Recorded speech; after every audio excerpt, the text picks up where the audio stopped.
Alors, chaque année, il y a de nouveaux étudiants qui entrent en faculté de médecine. Toujours plus nombreux. On crée de nouvelles facultés. On vient de créer, on est en train de créer une autre au nord, on est en train de créer, on veut créer une autre à l'est.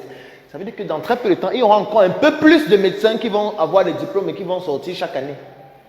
Alors que déjà, ceux qui sont là n'ont pas d'emploi. Je vais vous donner rapidement une conséquence grave que ça entraîne. Du moins, une parmi tant d'autres. La première conséquence, c'est que moi, j'ai des collègues qui touchent 50 000 le mois. Ça veut dire qu'ils travaillent de lundi à vendredi. Ils font 2 gardes par semaine. À la fin du mois, on donne 50 000.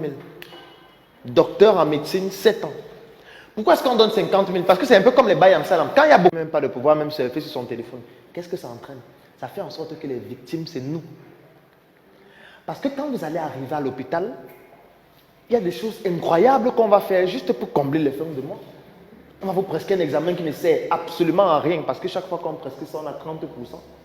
On va vous prescrire des médicaments qui ne vous servent à rien parce que chaque fois que je vous prescris le médicament, j'ai 500. J'ai assisté un jour à une conférence d'un laboratoire de la place ici à Yaoundé, je ne vais pas citer le laboratoire, qui avait invité les médecins pour présenter un nouveau médicament. On arrive dans la conférence, il y avait pratiquement 120 médecins. Et puis, la dame qui était responsable du laboratoire est devant et commence à présenter le médicament, la molécule, etc. Ce qui se passe, c'est que, déjà avec tellement d'erreurs dans la présentation et tout, mais bon, ce n'est pas ça le plus important. C'était un médicament qui, selon eux, permettait de restaurer le système immunitaire des patients qui souffraient de sida. Pendant sa présentation, il y a quelque chose qui m'a choqué. À un moment donné, elle dit que je sais qu'au Cameroun, c'est difficile. Je sais que les médecins, vraiment, le traitement salarial n'est pas bon, les emplois et tout. Mais on a quand même prévu quelque chose pour vous. Chaque fois que vous allez prescrire ce médicament, vous aurez 500.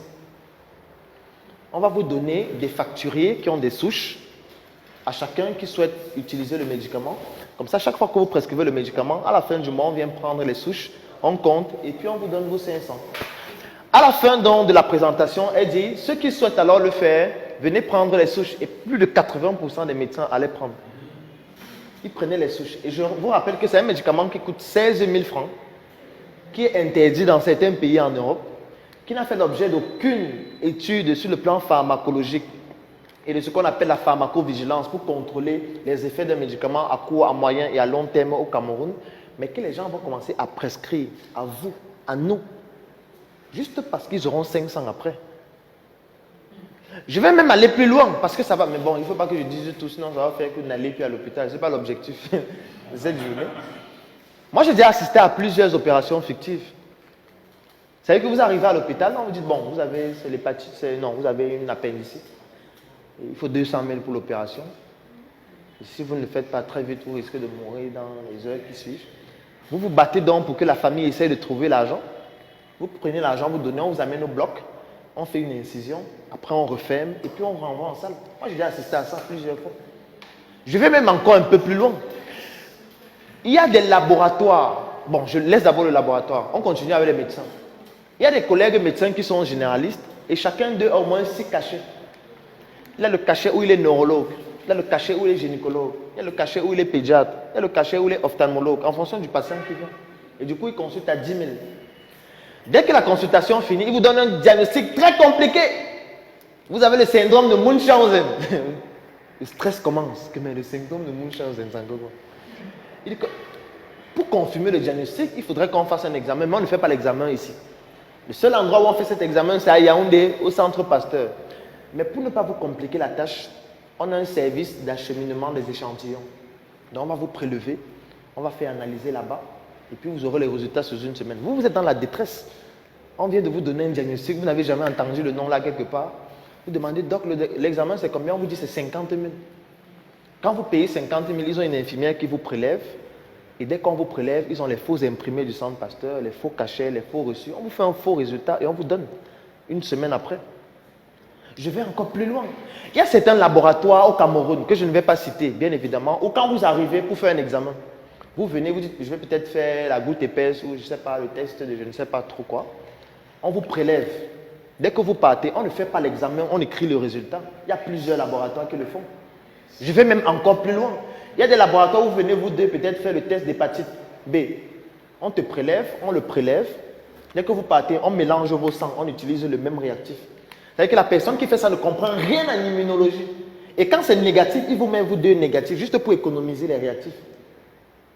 Donc je ne continue pas, mais c'est la conséquence de cette situation-là. C'est ça que ça entraîne. Lorsqu'un gars a sa réunion le dimanche, le samedi, il monte à la gare. Que non, il faut que je trouve l'argent de ma réunion.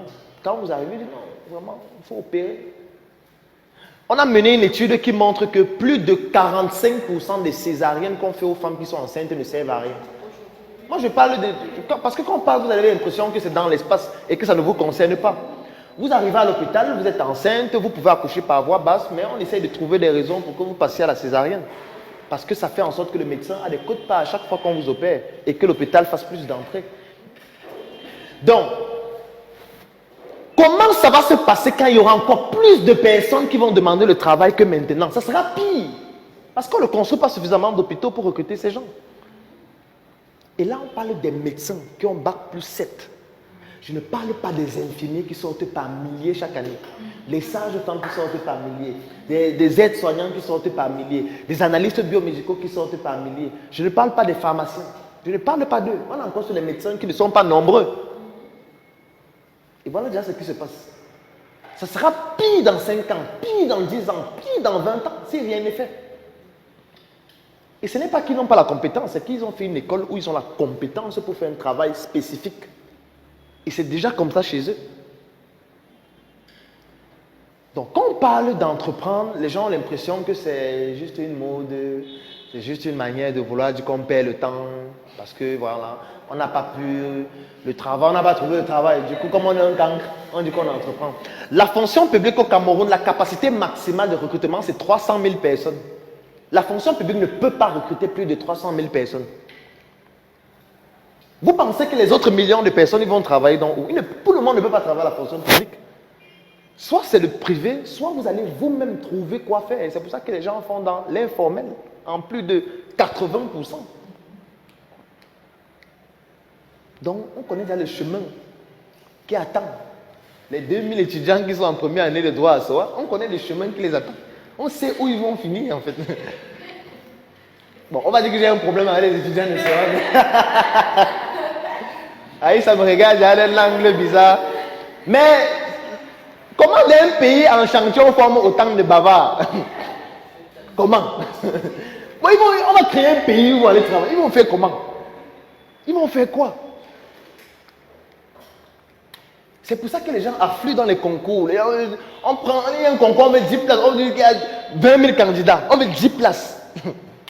Et ce qui fait que l'État a trouvé que c'est une très bonne stratégie pour remplir les caisses. Donc du coup, constamment, on gagne les concours, venez donner les frais, on sait que bon, on sait là-bas ceux qui ont passé. Donc du coup, ce que vous venez faire là, c'est la mascarade. Imaginez donc ce qui va se passer bientôt. Parce que la population ne fait que s'agrandir. Ne fait que s'agrandir. Les enfants vont de plus en plus à l'école. Les enfants ont de plus en plus de diplômes. Les parents poussent de plus en plus des enfants à avoir le maximum de diplômes. Et quand ils ont le maximum de diplômes, ils sortent, il n'y a rien à faire. Et que le grand banditisme va devenir exponentiel bientôt. Parce que voilà les conséquences que ça va entraîner. Il y aura des conséquences sur le plan social, conséquences sur le plan environnemental, conséquences sur le plan économique. Mais sauf que pour les autres, c'est intéressant. Pour les autres qui sont dans les industries, pour les autres qui ont des entreprises, c'est intéressant. Parce que plus la population grandit, plus ce sont des consommateurs qu'il y a. Ça veut dire que plus de personnes qui vont consommer nos produits et nos services. Choisissez donc de faire partie de ceux-là qui vont bénéficier du fait que la population ne fait que grandir et non de ceux qui seront la victime. Si vous êtes dans une forêt, vous choisissez d'être le lapin ou le lion. Moi, je choisis d'être le lion. Hein. Mieux, c'est moi qui mords. Moi, je ne veux pas être mordu. Si je peux mordre moi-même, je mords. On dit que mordre, ce n'est pas bien. On ne veut pas, c'est le péché. Vraiment. Je préfère mordre et que ce soit un péché que d'être le lapin et aller au paradis. Moi, en tout cas, pour le moment. Donc, j'ironise un peu, mais c'est la problématique qui est actuelle. C'est la problématique qui est actuelle et qui est extrêmement délicate et grave si rien n'est fait. Ça fait partie des enjeux de l'entrepreneuriat et c'est pourquoi il faut absolument pousser les gens à entreprendre. Si tu as aimé cette vidéo, alors tu vas adorer mon coffret VIP. Le coffret VIP, c'est 200 heures de vidéos, 17 formations pour te permettre de plonger en immersion dans l'univers entrepreneurial et développer tes performances. Et ce n'est pas tout, parce que ce coffret VIP te donne aussi droit à une adhésion de 3 mois dans le Claudel Noubissier Business Group, qui est un groupe business qui comporte plus de 1000 membres pour te permettre de gagner des marchés, trouver des partenaires et même des investissements dans tes projets. Si tu es intéressé par cette opportunité, clique sur le lien dans la description de cette vidéo ou tout simplement contacte-nous afin de pouvoir bénéficier de cette opportunité exceptionnelle. Rendez-vous dans le Claudel Noubissier Business Group.